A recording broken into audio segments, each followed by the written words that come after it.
Smart Notebook programan informazioa modu desberdinetan aurkeztu ahal dugu. Ez da modu estatikoa izan behar. Guk manipulatu ahal ditugu elementu desberdinak aurkeztu nahi dugun momentuan erakusteko. Adibidez, hemen goian aukera bat daukagu. Itzalezko pantaila. Klik egiten badu tresna honetan, bapatean honelako pantaila gris bat agertzen zait.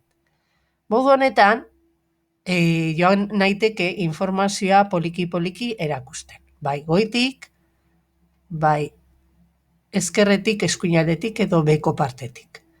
Hau kentzeko, izari eman da, kendu dezaket. Beste modu bat izan daiteke adibidez informazioa eskutatzea eta klik egiterakoan agertzea. Hau ere, PowerPointean topatu ahal duzue. Hori egiteko, pestaina honetan, propiedades hurrengo aukerak agertzen zaizki. Adibidez, animación de objetos. Hemen jartzen badiot, aparecer gradualmente noise cuando esté pulsado el objeto, zer egingo du? Aterako naiz, eta berriro sartuko naiz.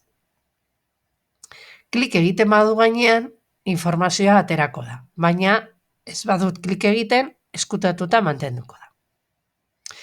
Beste modu bat, ikusten baduzu hemen, informazioa txikia izatea hor gordeta,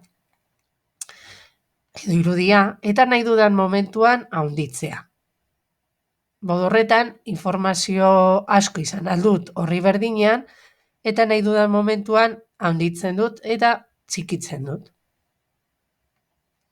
Eta beste aukera bat da, adibidez, elementu desberdinak taldekatzea. Adibidez, irudi hau,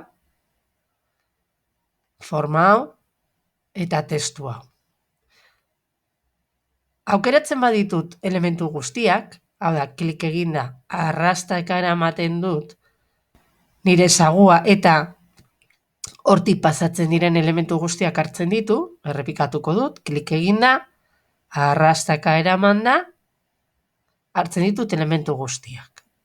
Orain, edozein pestainari emanda, aukera daukagu agrupar. Ematen diot, eta momentu honetan, elementu bakar bat bihurtu da. Hau eskina batean, txertatzen badut, informazioa eskutatuta egon daiteke, eta ni nahi dudan momentuan, atera dezaket.